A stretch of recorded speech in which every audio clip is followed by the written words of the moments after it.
જય શ્રી કૃષ્ણ મિત્રો, આપનું હાર્દિક સ્વાગત છે અમારી ધાર્મિક અને ભક્તિપૂર્ણ ચેનલ એવી વ્રત ભક્તિ ગાથામાં। આજના આ પાવન વિડીયોમાં આપણે જાણીશું સંતાન માટે આકાશ જેવી આશીર્વાદરૂપ માતા એટલે કે જીવંતિકા માતાના વ્રત વિશે।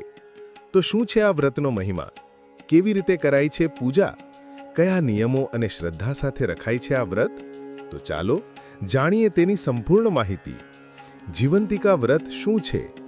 જીવંતિકા માતાનું વ્રત એ ભક્તિ, શ્રદ્ધા અને માતૃત્વનો પવિત્ર પ્રયોગ છે। આ વ્રત ખાસ કરીને સ્ત્રીઓ દ્વારા પોતાના સંતાનના દીર્ઘ આયુષ્ય, આરોગ્ય અને રક્ષા માટે શ્રાવણ માસના શુક્રવારે કરવામાં આવે છે।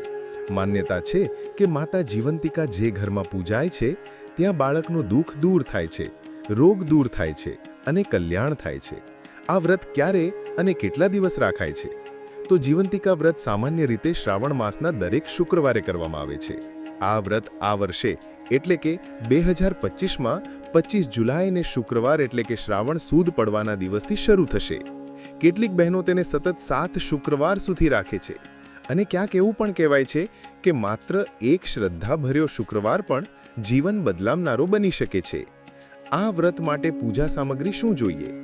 સૌપ્રથમ તો એક બાજોટ લેવાનો, એના ઉપર ચોખા અથવા ઘઉંનું આસન કરીને માતા જીવંતિકાનો ફોટો બેસાડવો। પછી એક તાંબાનો લોટો અને તુલસી પાન લેવા, ઉપરાંત કુમકુમ, ચોખા, અબીલ, ગુલાલ, ફૂલ, ઘીનો દીવો કરવો અને નૈવેદ્ય માટે ચોખ્ખા ઘીનો શીરો કે ફળ લેવાના હોય છે અને પૂજા કરવાની હોય છે।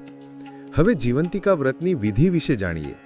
ખાસ નોંધ રાખો કે આ દિવસે વ્રત કરનારા બહેનોએ માત્ર ને માત્ર લાલ રંગના જ કપડાં પહેરવા ફરજિયાત છે। તો સવારે વહેલા ઉઠીને સ્નાન કરીને સ્વચ્છ વસ્ત્ર ધારણ કરવા, બાજોટ ઉપર માતાનું ચિત્ર અથવા ફોટો મૂકવો, તાંબાના લોટામાં પાણી ભરી તુલસી પાન નાખવા અને માતાજીની વિધિવત પૂજા કરવી અને માતાજીનું સ્મરણ કરવું। ઓમ જીવંતિકા દેવી નમઃ નો જાપ કરવો અને વાર્તા સાંભળવી। પછી અંતે દીવો પ્રગટાવીને આરતી કરવી અને માતાજી પાસે સંતાન સુખ માટે આશીર્વાદ માંગવા। આ વ્રત આજે પણ માતાઓ શ્રદ્ધાથી કરે છે અને સંતાનના સુખ માટે જીવંત આશા રાખે છે। આ વ્રત કરનારા બહેનોએ ઉપવાસ અથવા ફળાહાર કરવો અને તુલસી પાનવાળું પાણી પીવાનું હોય છે। મીઠું, લસણ, ડુંગળી, ખાટું જેવું ભોજન નહીં લેવાનું।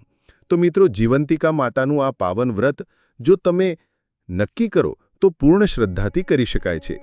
માતા તમારા સંતાનના જીવનમાં સુખ, શાંતિ અને આરોગ્ય ભરે એ જ અમારી પ્રાર્થના છે। જો તમને આ માહિતી ઉપયોગી લાગી હોય તો લાઈક કરો, શેર અને કોમેન્ટ કરો, તેમજ અમારી YouTube ચેનલ વ્રત ભક્તિ ગાથાને સબસ્ક્રાઇબ કરવાનું ભૂલતા નહીં। જય જીવંતિકા માતા, જય સંતાન રક્ષિકા દેવી।